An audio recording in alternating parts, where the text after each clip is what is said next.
అనేకమైనటువంటి రాజకీయ అంశాలు కూడా ఇక్కడ మనం మాట్లాడుకోవాల్సినటువంటి అవసరం ఉంది. దేశవ్యాప్తంగా జరుగుతున్నటువంటి ఓటు చోరీ ఏదైతే కార్యక్రమం ఉందో ఆ ఓటు చోరీ పైన కాంగ్రెస్ అండ్ ఇండియా కూటమి పక్షాలు ముక్త కంఠంతో భారతదేశ వ్యాప్తంగా నిరసనలు చేయడానికి ఆలోచన చేస్తూ ఉన్నాయి. దాంట్లో భాగంగా నిన్న రాహుల్ గాంధీ గారు మాట్లాడుతూ పిక్చర్ అభి బాకీయే అన్నాడు. పిక్చర్ అభి బాకీయే, మొత్తం ఈ దేశంలో ఎన్నికల సంఘాన్ని బట్టలు ఊడదీసి నడిబజార్లో నిలబెట్టేదాకా వదిలిపెట్టేటట్లు లేరనేటువంటి వ్యాఖ్యల్ని నర్మగర్భంగానే చెప్పిండు రాహుల్ గాంధీ. సో మొత్తానికి ఇప్పటికే ఎన్నికల సంఘం ఆత్మరక్షణలో పడింది. మీదికి డాంబికాలు ఎన్ని చెప్తా ఉన్నా కూడా ఈ ఓట్ల చోరీ కార్యక్రమంలో ఎన్నికల సంఘం పాత్ర స్పష్టంగా కనిపిస్తున్నట్టుగా తెలుస్తూ ఉంది. సో వైపు కర్ణాటక మహాదేవపుర అంశం తెర మీదకి రాగానే బీహార్లో ఉన్నటువంటి ఎన్నికల జాబితాను అది ఏది డిజిటల్ ఫార్మాట్లో ఏది చదవడానికి వీలు లేకుండా మార్చి పారేసినటువంటి ఉదాంతం ఎన్నికల సంఘం ఒక దొంగతనాన్ని కప్పిపుచ్చుకోవడానికి మరో దొంగతనం చేసినట్టుగా కనిపిస్తూ ఉంది. సో మొత్తానికి భారతదేశంలో ఎన్నికల సంఘం వర్సెస్ విపక్షాలు అనేటువంటి పరిస్థితి కనిపిస్తూ ఉంది. మెజారిటీ ప్రజల అభిప్రాయం కూడా ఎన్నికల సంఘం చోరు చేస్తూ ఉందనేటువంటి అభిప్రాయాన్ని మార్నింగ్ న్యూస్లో లైవ్ చూస్తున్నటువంటి ప్రజలు దాదాపు 78% మంది ఎన్నికల సంఘం చోర్ అని చెప్పి అభిప్రాయపడతా ఉన్నారు. ఈ నేపథ్యంలో ఎన్నికల సంఘం సంస్కరణలు, ఎన్నికల సంఘం పారదర్శకత, ఎన్నికల సంఘం ఒక ఇండిపెండెంట్ బాడీ అనేటువంటి అంశాలపైన సుదీర్ఘమైన చర్చ ఈ దేశంలో మొదలైంది. ఎక్కడ చూసినా ప్రజలు ఈ అంశం గురించే మాట్లాడుకుంటూ ఉన్నారు. ఇది దేశవ్యాప్తంగా మరో ఉద్యమానికి దారి తీయబోతున్నట్టుగా తెలుస్తూ ఉంది. ఎన్నికల సంఘం అంశం ఎక్కడి వరకు ముందుకెళ్తుంది, ఎన్నికల సంఘం ఇప్పటివరకైతే ఎలాంటి జవాబు ఇవ్వలేదు. ఎలాంటి జవాబు ఇవ్వకపోగా ప్రశ్నించిన వాళ్ళపైన దాడులు, అంటే ఓ రకమైన వ్యాఖ్యల దాడులకు దిగుతూ ఉంది ఎన్నికల సంఘం. ఇది ప్రజల స్వేచ్ఛను హరించేటువంటి కార్యక్రమంలాగా అనిపిస్తూ ఉంది. ఎన్నికల సంఘము తర్వాత ఇవన్నీ ఎంత పారదర్శకంగా ఉండాలి? ఇవాళ మన దేశంలో ఉందా? ప్రజలు స్వేచ్ఛగా ప్రశ్నించాలి, ప్రజలు స్వేచ్ఛగా బ్రతకాలి, అది డెమోక్రసీ. కానీ అదేది కనిపించట్లేదు ఈ దేశంలో. సో ఇక్కడ మనం స్వేచ్ఛ గురించి మాట్లాడుకోవాలంటే చాలా దుర్భరమైనటువంటి పరిస్థితి. మొత్తం భారతదేశం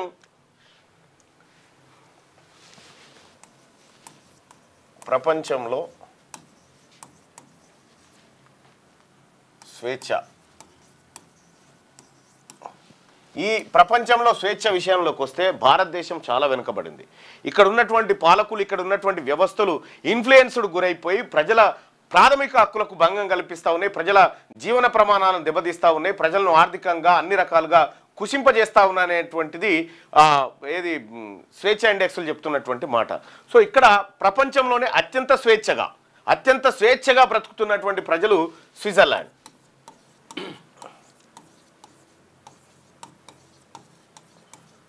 స్విట్జర్లాండ్ ప్రజలు టాప్ 1లో ఉన్నారు. ఇక టాప్ 2లో వచ్చేసి న్యూజిలాండ్,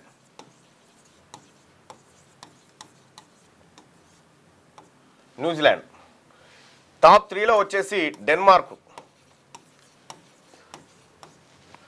టాప్ 4లో వచ్చేసి ఐర్లాండ్, ఆ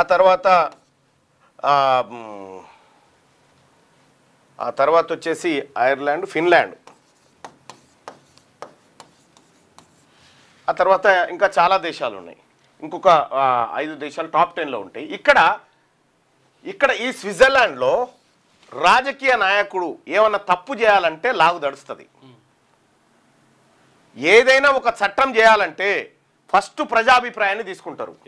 ప్రజాభిప్రాయాన్ని కలెక్ట్ చేసి, ఇప్పుడు ఎన్నికల సంఘం ఓటు చోరీ చేసింది, ఎన్నికల సంఘం తప్పు చేసింది అనుకున్నప్పుడు అని మీరు భావిస్తున్నారా?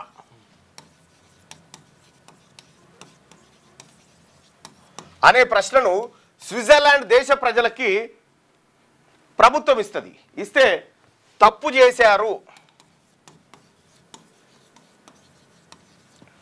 ఆప్షన్ 1, ఆప్షన్ 2 తప్పు చేయలేదు,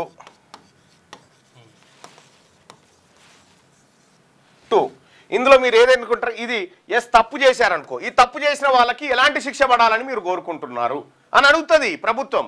ఎస్ వీళ్ళని ఎట్టి పరిస్థితిలో ఉరి తీయాలి అని చెప్పి స్విట్జర్లాండ్ ప్రజలు చెప్పారనుకో, ప్రభుత్వం ఉరి తీసేస్తుంది.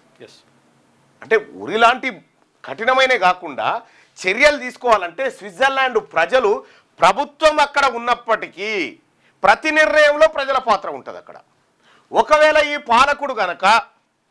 పాలకుడు గనక ప్రజల అభిప్రాయాన్ని అడగలేదనుకో రైట్ టు రీకాల్ ఇంపోజ్ చేస్తారు. అక్కడ రైట్ టు రీకాల్ అంటే నేను చెప్పిన మాట ఇంటలేడు ఈ ప్రధానమంత్రి, చల్ నువ్వేమొద్దు పోద్దా అని చెప్పి మధ్యలోనే పదవిలోంచి దించేసేటువంటి హక్కు స్విట్జర్లాండ్ ప్రజలకు ఉంది.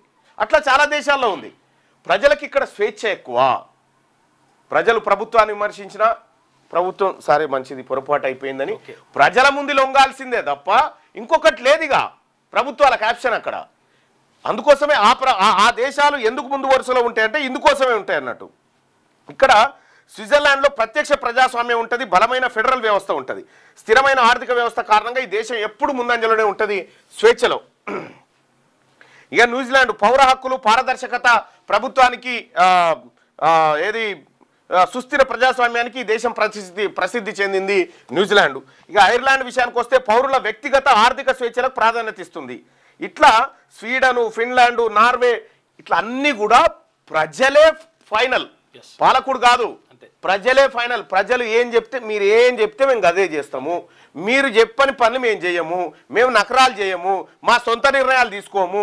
ఒకవేళ ప్రధానమంత్రి ఈ దేశంలో ఉన్న ప్రధానమంత్రి అమెరికాకు పోయి రావాలనుకుంటున్న చర్చల కంటే పోవన్నా వద్దా అనేది జనం డిసైడ్ చేస్తారు. పోవాలా వద్దా, నువ్వు పోవన్నా ఈయనే ఉండాలా అనేది జనం డిసైడ్ చేస్తారు. ఈ ఇష్టం ఉన్నట్టు ఎక్కి తిరుగుడు, ఇష్టం ఉన్నట్టు నిర్ణయాలు తీసుకుంటూ ఇవేమీ ఉండవు. ఇక్కడ ఉన్నటువంటి ఈ దేశంలో పత్రికా స్వేచ్ఛ అంటున్నా. ప్రజల ప్రాథమిక హక్కులను కాపాడాల్సినవి కోర్టులు కాపాడాలి. ఈ కోర్టుల ద్వారా ప్రజలకు హక్కులు రక్షించబడాలి. ఏమైనా ఇబ్బంది జరిగితే వాటికి రక్షణగా నిలబడి ఈ కోర్టుల ప్రధాన ఉద్దేశం.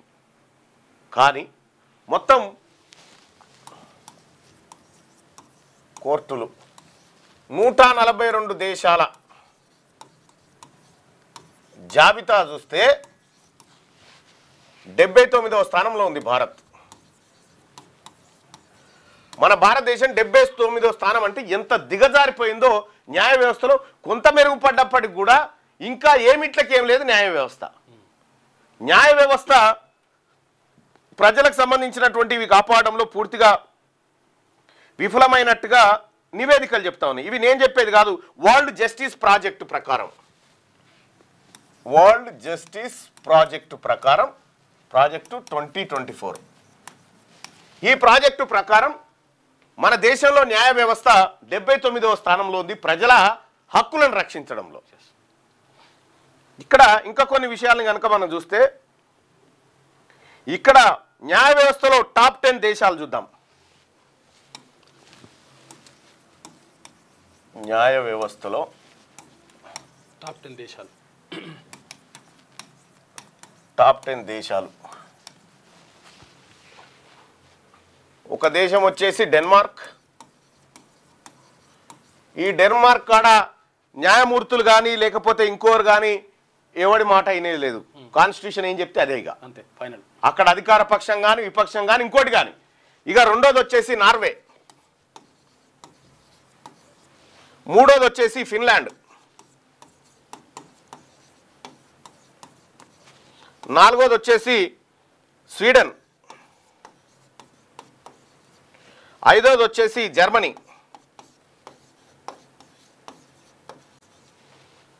ఆరు న్యూజిలాండ్,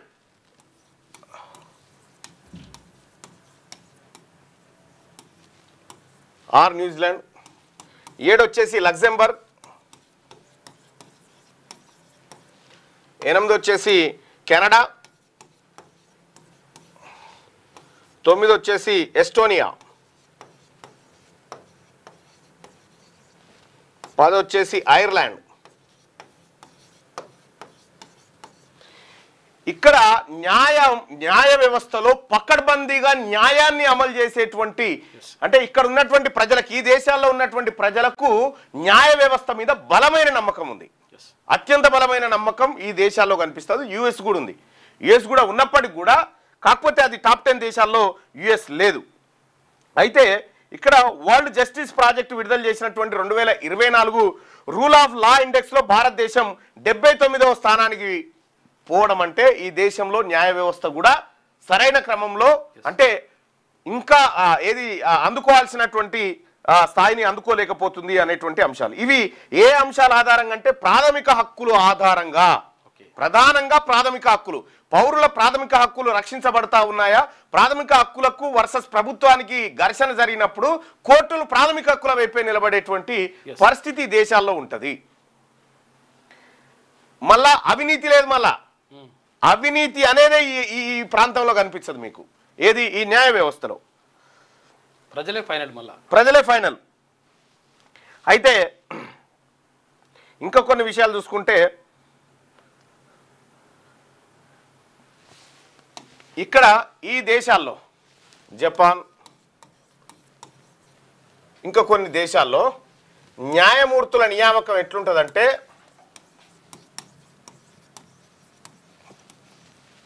కఠినమైన